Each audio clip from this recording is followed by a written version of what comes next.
All right, my friends. Welcome back to Yaffy Live with your favorite fill-in host, Olivia Lupia. We are going to jump on with Steve Abramowicz here in a second. Now, you guys obviously hear from Steve, I think pretty much every week. He's a cool dude, so we always have a good time chatting with him. But I did want to let you guys know, if you haven't gotten enough of Steve and Yaffy, which you probably haven't, because who can, the Heartland Journal Podcast has put together a compilation of the Yaffy and Steve show. They have the August 2026 edition, so they're all their 15-minute segments with just a whole bunch of good time of wit and insight as they, talk about the news and all the issues. So if you are interested in seeing that compilation, which you should because it sounds like a good time, make sure to go to heartlandjournal.com, and it's right there, the best of the Yaffy and Steve show, August 2026 edition. So that is the Heartland Journal special edition. So make sure to check that out. But I think we've got Steve on the line. Hello, Steve. Howdy. You have to say your name like Max does. Olivia. Olivia. Like Irish or something. He probably says it way cooler than I do. I should let Max just introduce me to everyone. Then I have like an entourage. It'd be way cooler that way. Very cool. Well, thanks for mentioning that best of. By the way, that is the 8th best of, which is about 120 episodes. So over 2 years of him and I yakking it up, trying to save the world, one show at a time. Awesome. See, so that's a good time. So that's even more reason to listen to it, because I'm sure it's like a fine wine. It's only gotten better with time. That's right. Now I have a Saturday radio show on the same network with him, America the Beautiful. So it's turned into not just 15 minutes, but an hour every week. That's awesome. We'll definitely go and give that a listen if you are not already. Lots of Steve and Yaffy content. We can't get enough. That's a good deal. So what is going down in Stevetown, my friend? Well, Stevetown, unfortunately, has to go over all the exit polls and the returns from last night so that y'all don't have to. Some pretty wild things, some pretty automated things that we knew were going to happen. But there's always a lot of content that be had after an election night, that's for sure. Yeah, we were talking about that earlier. We were talking about just some of the general stuff, happened across Florida, Alaska, Wyoming, and some interesting trends that we kind of saw that are also happening in Tennessee. But anything interesting so far that's caught your attention? Made you look twice? Everybody's always obviously very focused on the personalities, the Byron Donalds of the world or whatever, or this guy in Michigan running for Senate. But I was looking at like where you and I came from, the old Tina Kotek, the Oregon governor. She signed a bill that basically removes reading, writing, and math requirements for high school grads. So that's great for the future of Oregon, lawyers and doctors and such. Jeez. Good old Gavin signed a tire law and a mileage tax that gets rid of 70% of tire companies that can do business in California. So those 30% that can, once they are worn out and you paid taxes on them, you got to buy some new ones. And then Massachusetts made the abortion legal up until birth. So I think it's actually third semester of college at MIT. I forget. I think it said third something. And of course, your old Governor Polis has declared a disaster emergency in response to like 13 fires in the state because they won't clean the underbrush. And Trump said that he is going to withhold funding. And so Colorado refused to pardon Tina Peters. And so Trump said, we're not going to pay you your federal money if you're going to act like that. And they said, well, we'll sue you then.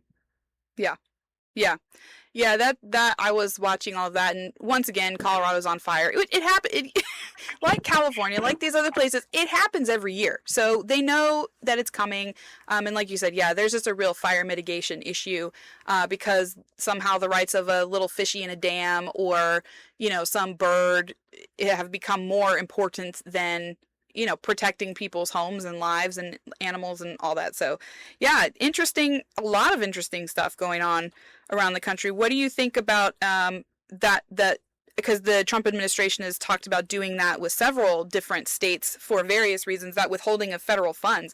I think it's a great idea if they'll actually stick to their guns and do it. What are your thoughts about that?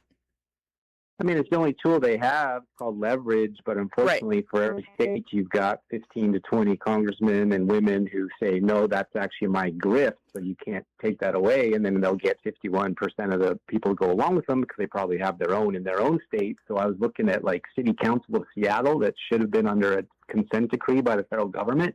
They approved $300,000 in funds to local LGBTQ plus whatever comes next organizations in an effort to support local trans community members.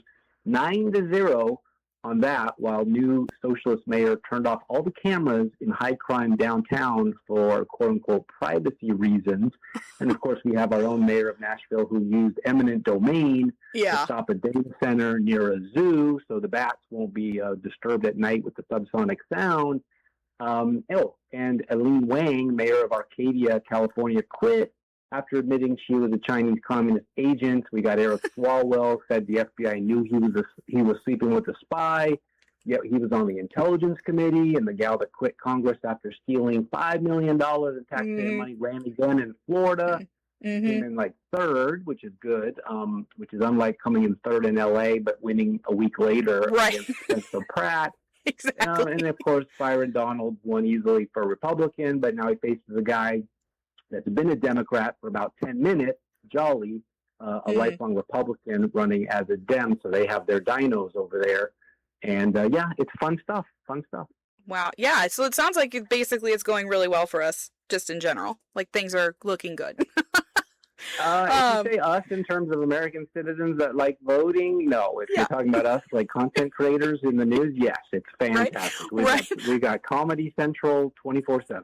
Yeah, unfortunately for you and I, that bodes well for our professions, but also bigger picture, unfortunately, does not bode well for the general populace. But I know, this out, Olivia. So Florida has been the bastion, and you and I are going to feel very lucky that we flipped the coin and chose instead of Colorado or Washington, where I come from, Tennessee, because over the last 6 months, Dems have won in Florida in a closed primary. So all the Tennessee arguing over that might not really matter after all, because turnout is the problem. Boca Raton flipped the mayor, so did Miami a few months ago. Florida post DeSantis doesn't look good to me. We may look back soon and be glad the coin flip was Tennessee. Yeah. Yeah, no, it is interesting, and we were talking about that as well a little while ago. Just sometimes you get these new shifts in leadership and things, like you said, it just doesn't, I think DeSantis overall has done a really great job of building a really strong legacy in Florida. And that's what I said. I hope whoever comes next can keep on that, because there's been some interesting stuff in Florida. We were talking about some unexpected Democrat victories, but I'm also seeing a lot of those same patterns play out in Tennessee, and that is a big red flag. And it's so great, when you and I chat, because we have a very different take on a lot of these issues than people who have kind of always lived in Tennessee, because we came from the place where we saw it happen. We saw how they did it. And I was saying earlier that I'm now seeing some of those same signs and red flags happening in deep red states like Tennessee, like Florida. So it's very interesting. It's very interesting. And I hope people take that as a warning sign to get out and vote. We've got to have the voter turnout. Like you said, we have terrible, terrible voter turnout. Yeah, and that's the fatal flaw in the democracy of two-party system that we've had for all these many years, especially post-Civil War, is that if you're a Democrat and you vote like a Republican, you were considered a traitor, and so they'll toss you out. But if you're a Republican and you vote like a Democrat, you're considered one of the club. And you get invited to all the nice cocktail parties, and you get to hang out with Supreme Court justices and all the case. So it's almost better for your career and just to be able to sleep at night if you are a rhino. So we have a two-party system, unlike, say, Israel that has 30 parties and they're constantly changing hands. We have a broken system because the lobbyists are bipartisan. Yeah. If you're a big tech company and you want to move into next to the zoo, you can certainly get along with Democrats just as easily as you can with Republicans over bourbon and steak. And so here you go. We got Byron Donalds running in for governor to replace DeSantis, who in my opinion was the most MAGA, the most Republican, a founder of the Freedom Caucus, as a matter of fact, which is dwindling dramatically, almost like Tea Party 2.0. Yeah. And Florida's gonna end up paying more taxes and have more crowding and probably more crime because less regulations, regardless of who is the governor. Yeah, it's fair. Okay, so we've sufficiently bummed everybody out, I think, at this point. What are you seeing that is encouraging? What do you see that we have opportunities to hold the line, or we are seeing some positive improvements? What's got your attention on the other end of the spectrum? Okay, so there were some Democratic Socialists of America that got completely blown out of the water, and a guy like Alexander Vindman, who was very important with the hoax impeachment of Trump, he lost by quite a bit, unfortunately, to a Democratic Socialist. So it gives the opportunity for a Republican to get that seat, because we have to remember these were primaries. And so what we're going to watch, I hope, come November, is a whole bunch of ultra left-wing AOC types get completely blown out by Republican types who could be center-right, could be a little center-left, but we can live with that compared to radicalism.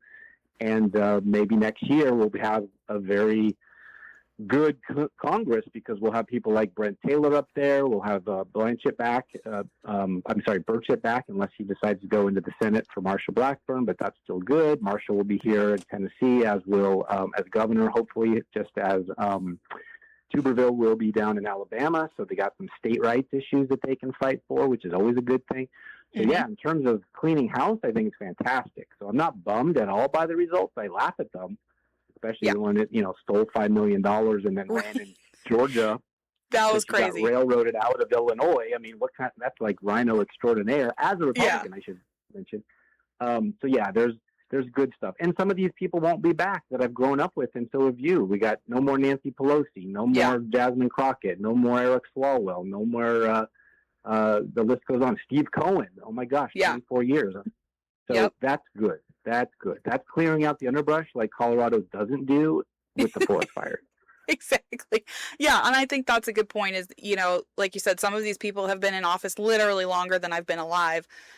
So it is good because at least we'll have an idea of what we're up against. And like you said, I do think some of this radical stuff does clear the way for normal. Like you said, obviously, even slightly moderate is not our ideal position, but yeah, I'd rather have that. If we're trying to flip seats, I'd rather start with that and build upon that than seat a seat to a literal crazy person. So I think that's good. Okay. 6 years old when Nancy Pelosi won her first race in San Francisco, and there was no internet back there, and there was no independent journalism like you and me. And so now if somebody else comes around and tries this, they're going to be exposed on a daily basis because we have the media. Yeah. Yeah, and that's a super powerful tool. So don't be discouraged, everyone. I know we just gave you a whole bunch of not so good sounding things, but there is still plenty of good things happening. And I think mostly what we're being given and what we're seeing are opportunities. And what we do with those opportunities is up to us. But there are a lot of opportunities to either hold the line, retake ground, or make moves that will even take us from red Republican to actual conservative. So I think that's encouraging. So hopefully, I know I'm probably not as good as it as you and Yaffe, but maybe we saved the world just a little bit today.